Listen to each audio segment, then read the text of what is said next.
বিসমিল্লাহির রাহমানির রাহিম। সূরা আত-জুমার, আয়াত ৭। যারা আল্লাহর প্রতি মিথ্যা আরোপ করে, তুমি কিয়ামত দিবসে তাদের মুখমণ্ডল কালো দেখবে। উদ্ধতদের আবাসস্থল কি জাহান্নাম নয়? আয়াতের তাফসীর। যারা আল্লাহর প্রতি মিথ্যা আরোপ করে, তুমি কিয়ামতের দিন তাদের মুখ কালো দেখবে। ১. অহংকারীদের আবাসস্থল জাহান্নাম নয় কি? ২. কালো হওয়ার কারণ হবে আযাবের ভয়াবহতা এবং আল্লাহর ক্রোধের প্রত্যক্ষ দর্শন। ২. হাদিসে এসেছে যে, অহংকার হলো সত্য প্রত্যাখ্যান করা এবং মানুষকে তাচ্ছিল্য করা। এখানে ইস্তিফহাম প্রশ্ন তাকরীরি স্বীকৃতিমূলক, যার অর্থ হয় সাব্যস্ত করা। অর্থাৎ আল্লাহর আনুগত্যের ব্যাপারে যে অহংকার প্রদর্শন করে, তার ঠিকানা হলো জাহান্নাম।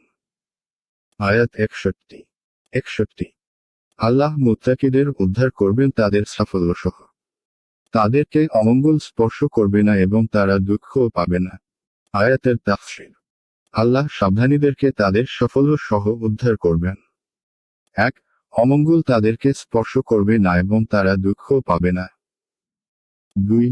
শব্দটি হল মাসদার মিমি ক্রিয়াম, অর্থাৎ সাফল্য হল অকল্যাণ থেকে বেঁচে যাওয়া এবং কল্যাণ ও সৌভাগ্য লাভ করা।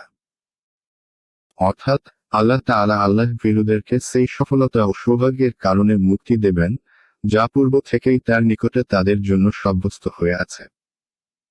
২. তারা দুনিয়াতে যা কিছু ছেড়ে এসেছে, তার জন্য তাদের কোনো দুঃখ হবে না।